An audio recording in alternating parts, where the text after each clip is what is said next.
Nous sommes arrivés Daf Nun Het de Avodah Zarah, Nun Het, pour le mercredi, donc 27 Adar. Iqla Ravuna, donc nous sommes la première ligne. Iqla Ravuna Bari de Rav Nachman Lemchouza. La Gemara raconte, après qu'il y a eu cette discussion à propos de le vin qu'un goy, il est venu, il voulait acheter du vin chez des juifs, et comme ils n'ont pas voulu le vendre, il a mis sa main dans le seau, et le juif par colère, il a jeté donc le seau dans une cruche entière. Et Rava, il a dit, on peut profiter donc de toute la cruche en la vendant à un goy. Mais Ravuna n'était pas d'accord avec lui. Alors sur ce, la Gemara a dit, Rashi rappelle d'abord que plus tard, Rava, il est revenu sur cette décision. Quoi qu'il en soit, donc Ravuna, il est arrivé à Mhouza, c'est donc la ville de Rava.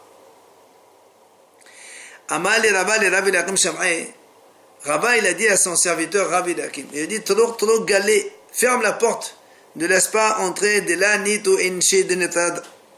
Comme ça, ils ne viennent pas, les gens m'embêter avec la question, et notamment, ils pensaient à Ravuna qui allait venir lui poser la question. Al les gabé, Ravuna, il a réussi quand même à entrer donc chez Rava. Amal, il lui a posé la question, qui hagvana mai, justement le même problème. Quel est le din selon toi? C'est que le goy donc, il a remué donc le vin dans le seau sans la kavana, donc l'intention de le rendre nécessaire, et après on l'a mélangé. Quel est le din? Amalé asud aflu bahana'a. Il lui dit Rava, il est interdit même de profiter. Alors Ravuna lui dit, mais pourtant, vehamod hu de amal chercher en aussi yain neser.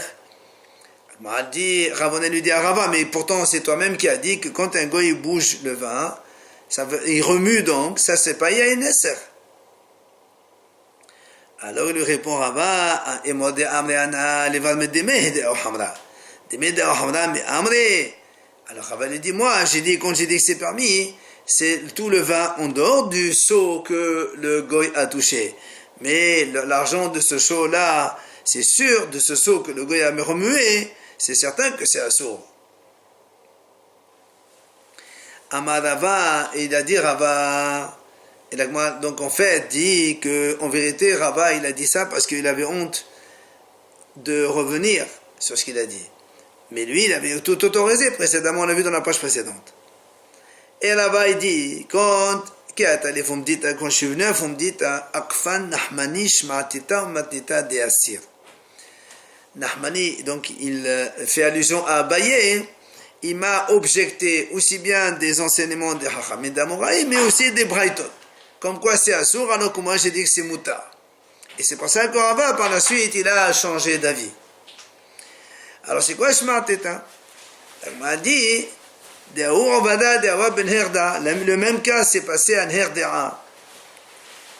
Ve'asal Shmuel, et Shmuel il a interdit. La même chose Bitveria, Ve'asal Rabbi Yohanan. Et la même chose à Tveria, Rabbi Yohanan il a interdit. C'est ce que Abaye a dit à Rava. Comment toi tu autorises?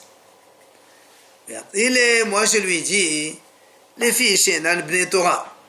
Je dis peut-être que là-bas, parce que c'est pas des gens de Torah, c'est pour ça que Shmuel et Rabbi Yohanan, chacun dans sa ville, les ont interdits. Alors, alors Abaye m'a dit quoi? Tveria un herda bnei Torah, d'imhoza bnei Torah. Tveria un herda, c'est pas de bnei Torah, imhoza c'est bnei Torah. Alors toi aussi, tu aurais dû interdire aussi.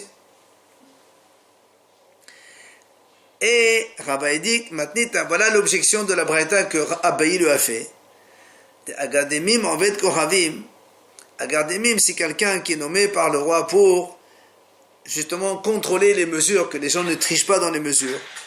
Et lui, il goûte le vin. Alors qu'est-ce qu'il a fait? Il a donc mis une paille dans une cruche. Et il a bu un petit peu pour goûter le vin. Ou bien on lui a servi un verre, il a goûté. Après donc on a remis le verre dans la cruche.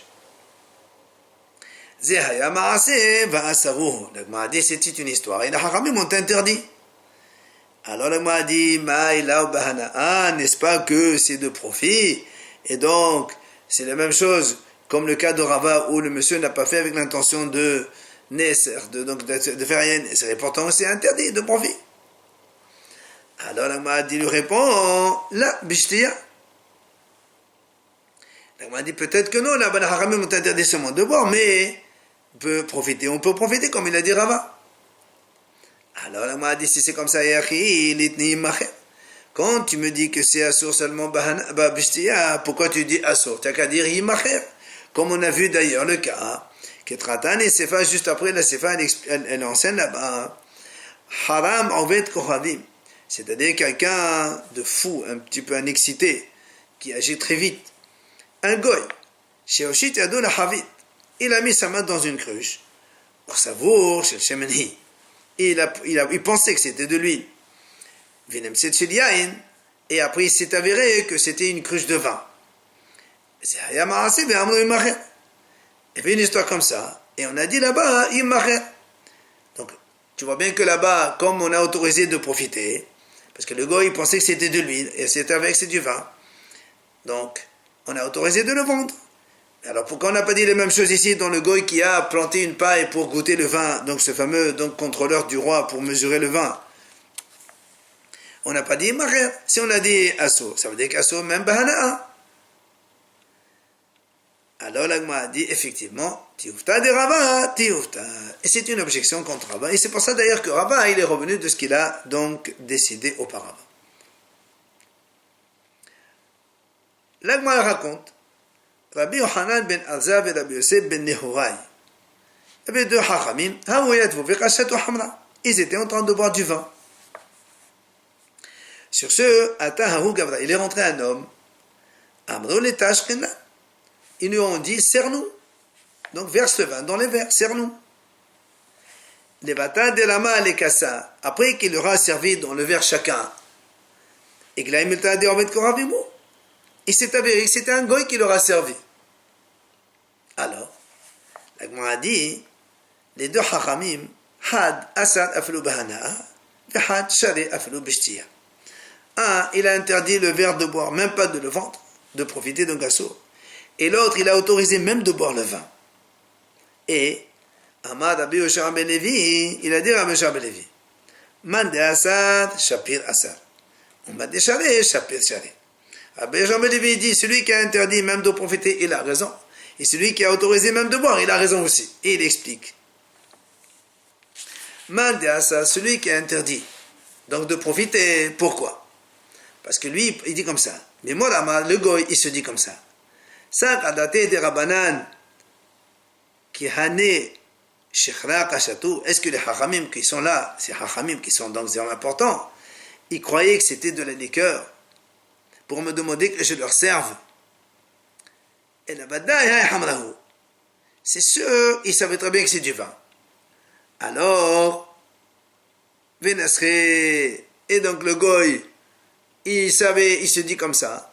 Alors, quand il voit, il veut leur servir, il fait le nécessaire. C'est pour ça qu'il a interdit de profiter. Non, main décharée. C'est celui qui a autorisé de boire. Chapel Charé aussi, il dit qu'il l'a bien fait. Pourquoi? Parce que le goy, il se dit comme ça. Ça, kadadé de Rabbanan qui a né, hamra kashatou, ve amdolé les didé ta'ashkanan. Hamim, s'ils savent que c'est du vin, ils vont me demander à moi, un goy, de leur servir. Ils savent très bien que moi, un goy, je n'ai pas le droit de leur servir. Et la vadaï shechrahu. C'est sûr, le goy, il se dit, certainement dans la cruche, il n'y a pas du vin, il y a de la liqueur. Kachatou. Alors, c'est pour ça que le goy n'est pas en train de penser à faire nesser, puisque c'est de la liqueur. Dans la liqueur, il n'y a pas de nesser. C'est pour ça qu'il a permis même de boire. Alors, la Gemara dit, je ne comprends pas. Vehakahazi. Et le goy, il ne voit pas ce qu'il est en train de servir dans la cruche. Tu me dis, il croyait que c'est de la liqueur. Elle m'a dit, oui, on parle à Bélélia. Quand c'était la nuit, le goy n'a pas vu ce que c'est. Alors elle m'a dit que très bien, mais ils ne sentent pas l'odeur, ils ne sentent pas l'odeur du vin. Alors elle m'a dit, oui, behadata. Quand c'est un vin qui est neuf encore, il n'y a pas encore d'odeur. Alors elle m'a dit, très bien, même si tu dis qu'il n'a pas senti, qu'il n'a pas vu. Elle m'a dit pourtant, quand le goy il a servi, il a bien rentré une carafe dans la cruche, et quand il a touché le vin avec la carafe, Et ça s'appelle Maga Oved Kohavim, donc un contact de goy. Même s'il n'est pas Bechavana, il n'est pas intentionnel, c'est quand même assourd. Alors pourquoi tu permets de voir? Alors on m'a dit non. La tzricha de kamori koroke babane kohosh le Bechavana ou kohosh le Bechavana, nagazobe rabanan. Elle m'a dit en fait non. Ici le goy il n'a pas pris avec une ustensile comme tu l'as cru. Le goy il a penché la cruche, il leur a servi. Et comme ça s'appelle Kohosh el Bechavana, c'est la force du goy, mais il n'avait pas l'intention d'être menasser, alors c'est permis. Kohosh el Bechavana, Hachamim n'ont pas été gozer. Alors, l'agma continue. Ba'amini Rabbi Assi, mais Rabbi Yochanan. Rabbi Assi, il a posé la question à Rabbi Yochanan. Il lui a dit, Yain shemesacho oved kohavim mao. Si on a du vin, donc le juif il a servi du vin, maintenant le goy il rajoute de l'eau, parce qu'à l'époque le vin il était très fort, il fallait rajouter, couper avec une, deux, trois volumes d'eau, pour qu'on puisse le boire. Donc le goy il a versé de l'eau, donc il avait la méziga, donc ce qu'on appelle couper le vin, il n'a pas touché le vin, mais il a versé de l'eau. Est-ce que c'est permis ou pas? Alors Rabbi Yochanan lui dit, mais je ne comprends pas, pourquoi tu utilises un terme mesacho, ve'ema mezago, nous on appelle ça mosaïque, meziga, pourquoi tu parles mesir? Il lui répond Rabbi Assi, il lui dit, moi, ana ketkativ ka'amin, moi j'emploie un terme qui est écrit dans le pasuk. Le pasuk il dit tavha tivha masra yena. Donc masra, le pasuk il a utilisé le mot masra pour dire meziga. Alors Rabbi Yochanan lui dit d'accord. La Shon Torah le'atzma, la Shon Hachamim le'atzmo. La Torah elle parle d'un langage, mais les Hachamim parlent d'un autre langage, donc tu dois employer le terme des Hachamim. Quoi qu'il en soit, il lui dit quoi? Alors Rabbi Assi dit qu'est-ce qu'on fait? Rabbi Yochanan lui répond Asso, c'est interdit. Pourquoi? Mishum lech lech amrinan nezira sehon sehon nekama le teklav. On dit, c'est un petit peu un exemple, on dit qu'un nazir, en général, il ne doit pas s'approcher du vignoble. Alors là aussi, on lui dit, monsieur, éloigne-toi de ce genre de choses. Le goy, il verse de l'eau, tu ne bois pas assez à sourd pour éviter justement qu'on approche le péché. Rabbi Yirmiya, Iqla le Savta. L'Agmal raconte, Rabbi Yirmiya, il a voyagé dans un endroit qui s'appelle Savta.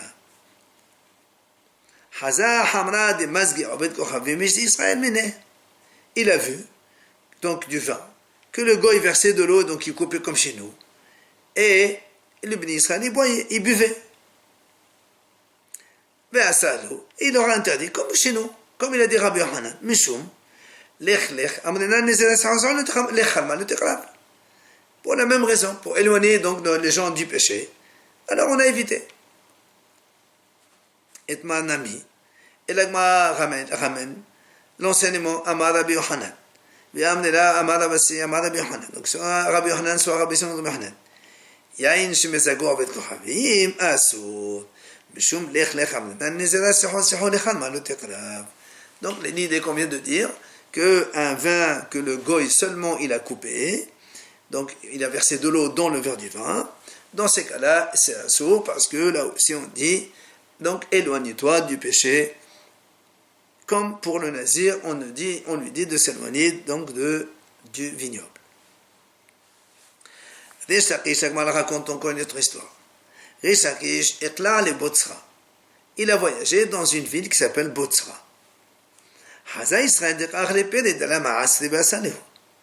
Il a vu des juifs qui mangeaient les fruits de cette ville-là sans prélever le maaser.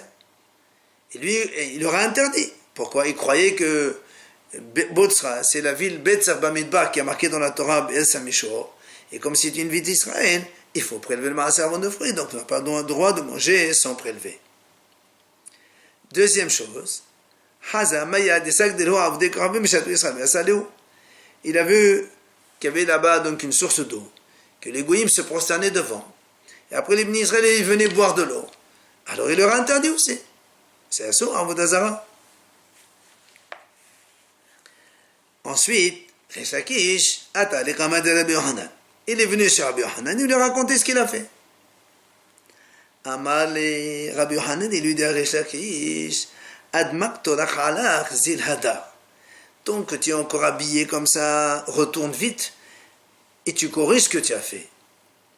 Les deux choses que tu as interdites, elles sont permises. Alors ne te repose même pas, retourne de suite et tu vas leur autoriser.